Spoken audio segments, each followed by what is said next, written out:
If you're fishing from the bank and getting skunked, there's a good chance you walked past several catchable fish before making what felt like your first proper cast. That matters because bank access is limited. You can't simply idle around until something appears on a screen, so every unproductive cast costs time and may convince you to leave water that actually holds fish. The frustrating choice is deciding whether to cast far, cover more shoreline, or slow down. And the most obvious-looking water isn't always the water that gives fish their best opportunity to feed. A plain stretch can outperform the beautiful spot beside it, and two places that look identical from shore can fish completely differently. By the end, you'll be able to judge whether a spot deserves your next cast and know exactly where to put that cast without using electronics. Let's begin at the place most bank anglers accidentally stand on.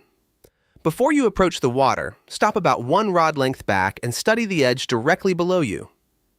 Look for a dark lip, exposed roots, a pocket beneath matted grass, or water that stays shaded against the bank. This is an undercut bank, meaning water has removed soil underneath the visible shoreline and created a hidden roof. That dark edge can mean a fish has protected water where it can hide and ambush food.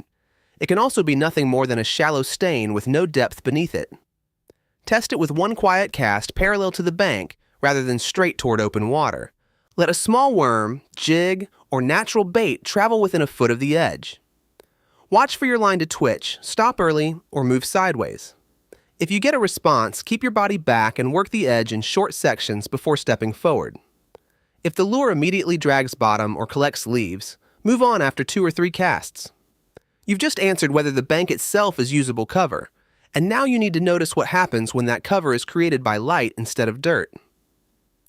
The second place is the edge of shade beneath a tree, bush, bridge, or tall bank. Beginners often cast into the middle of the shadow, but pay attention to the sharp border where bright water turns dark. A clean shade line may concentrate fish because it lets them remain concealed while watching food in brighter water. Or the shade may simply feel comfortable to you while offering fish no depth, cover, or food. Here's the test. Make one cast into the dark water and another that crosses the light to dark boundary. Retrieve both at the same speed and depth. If the crossing cast gets followed, bumped, or eaten near the boundary, approach the shade from different angles and keep your lure crossing that edge. If both casts reveal featureless ankle-deep water, don't stay merely because the spot looks cool and inviting. Shade becomes much stronger when something physical sits beneath it, which leads to the cover people see clearly but often fish from the wrong direction. The third place is a fallen tree, especially the near side of one that reaches out from your bank. The common mistake is throwing immediately toward its farthest branches. That cast crosses the whole obstacle, increases your chance of snagging, and may pull your lure away from the easiest fish before it ever settles naturally. Look first at where the trunk enters the water and where the first large branch divides. Either area may contain a deeper pocket washed out by waves and current, or it may be packed with dead leaves and tiny twigs that leave no clean feeding lane. Lower a small jig or bait beside the first branch and watch how long it falls. Then repeat beside the bare bank a few feet away. If the bait falls farther or swings freely beside the wood, you found a pocket. Make short casts along the trunk and retrieve toward the opening so a hooked fish follows the cleanest route out. If the bait stops instantly in soft debris, fish the outside branch tips instead. The tree is still useful. You've simply identified which portion is accessible. Wood provides solid cover, but the next place can appear, disappear, and change shape within a few weeks. The fourth place is any irregularity in shoreline vegetation. Don't treat 100 yards of reeds, lily pads, or submerged grass as one giant target. Search for a point sticking outward, a narrow pocket cutting inward, or a small opening surrounded by thicker growth. That irregular shape may be a feeding doorway where fish can hide beside an open lane. It may also exist because the bottom there is too shallow, soft, or exposed for plants to grow. Distinguish those possibilities by sending a light lure or bait through the opening and watching both its depth and its movement. Healthy submerged grass usually feels like brief taps that release when you lift. Bare muck feels heavy and stays attached. If the lure comes through clean water beside healthy plants, make repeated casts along that living edge, changing the angle slightly each time. If it buries in muck or never gains enough depth to swim, move to the next irregularity. The goal isn't to fish every plant, It's to find the usable doorway. And a doorway becomes even more valuable when moving water is carrying food through it. The fifth place is the quiet boundary beside an inflow or outflow. It might be a creek entering a pond, water passing through a culvert, or even runoff moving after rain. Beginners often cast straight into the fastest water, yet fish commonly conserve energy just beside it. Watch floating foam, leaves, or bubbles. If they travel quickly along one path while nearby water barely moves, you're seeing a current seam, the visible boundary between two different speeds. That boundary may deliver insects, minnows, and other food past waiting fish. But moving water can also be muddy, unusually cold, or low in oxygen if it carries decaying material. Drop or cast your bait first into the slower water and let it drift beside the moving line. Then make one controlled pass through the faster flow. If bites or visible follows occur along the slow edge, stand downstream or to the side and keep presenting the bait naturally along that border. If the incoming water smells foul, carries heavy sediment, or feels dramatically different in temperature, test the clearer water farther away. Moving water reveals pathways, and people often overlook the place where one pathway suddenly meets stone. The sixth place is the end, corner, or material change on a rocky bank. A long wall of riprap, those fist-sized and larger rocks used to protect shorelines, can look equally good everywhere. Usually it isn't. Find where the rocks stop, change size, form a corner, or meet dirt, sand, or vegetation. That change may mark a feeding route because small creatures use the rock gaps, while larger fish patrol the boundary. Or it may be a shallow construction edge that ends well above productive water. Make a cast parallel to the rocks and another diagonally away from the transition. Count how long the same lure sinks before touching bottom, then notice whether it bumps hard or slides softly. If the count increases beside the transition, or the lure changes from sharp taps to smooth bottom, work both sides of that change. Fish may sit on either surface while watching the other. If every cast lands in the same shallow depth, cover it quickly and continue. You're looking for a real underwater change, not merely a visible color change. One of the easiest places to find several such changes together is around a dock. The seventh place is the first shaded corner of a dock, including the walkway that connects it to shore.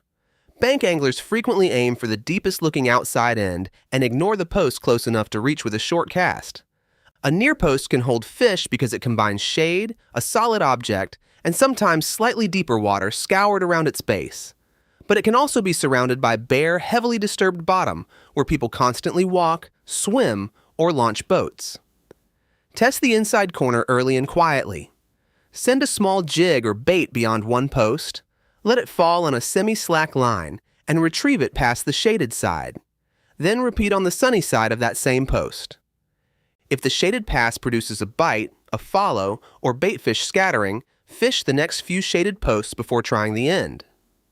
If neither side shows life and the water is constantly disturbed, give the outside corner one cast and leave.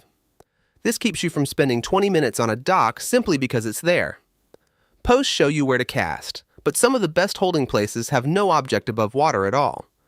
The eighth place is the first underwater drop away from shore. You can often predict it without electronics by reading the land behind you. A steep bank commonly continues underwater for at least a short distance, while a wide, flat beach often continues shallow before dropping farther out. That visible slope may indicate deeper water close enough for fish to move between safety and feeding areas, or erosion and sediment may have created a flat shelf that doesn't match the land at all. Test it with a small jig or sinker. Make 3 fan casts, one left, one straight, and one right, and count steadily from splashdown until the lure touches bottom. Repeat with a slightly shorter cast. If one direction takes noticeably longer or the lure suddenly begins contacting bottom earlier during the retrieve, you've crossed a break, which is simply a change in depth. Cast along that depth change instead of repeatedly throwing across it. If every cast gives the same short count, the nearby bottom is probably flat, so search farther down the bank. A depth change guides fish, and its value increases when the shoreline physically squeezes their route. The ninth place is a pinch point, a narrow gap between two banks, the opening beneath a bridge, the end of a causeway, or the neck connecting a small cove to the main lake. Many anglers hurry through these spots to reach the broader water beyond them. The narrow gap may funnel traveling fish and drifting food through a predictable lane. It may also carry enough foot traffic, current, or shallow water to make fish pass through without stopping. Watch the surface for drifting material, nervous minnows, or a change in ripple direction. Then make one cast across the narrowest section and retrieve at a steady pace. Follow it with a cast that pauses beside the first object or depth change just outside the gap. If the moving cast gets attention, fish are likely traveling. Keep the lure moving across the lane. If the paused cast produces the bite, they're likely waiting beside the exit. Slow down and target that resting position. If neither cast reveals life, don't block out the afternoon there. You've tested both ways the place can function. Now there's one final spot, and it's the one that teaches you how to recognize all the others faster. The 10th place is one isolated object in otherwise empty water, a single stump, one rock, a lone grass clump, or one short branch beside a plain bank. It may be meaningless debris, or it may be the only nearby place where a larger fish can hide and watch open water. Make one careful cast beyond the object so the splash doesn't land on the fish. Bring the lure close enough to touch the object, then pause on the first open water side. If the line jumps, moves, or suddenly feels heavy, set the hook and guide the fish away. If nothing happens, circle the object with 2 different casting angles and leave. That lonely object is the whole lesson in miniature. Fish often use the interruption, not the prettiest scenery. On your next trip, pause before every move and ask, what interrupts this water? Fish that interruption before you walk past it.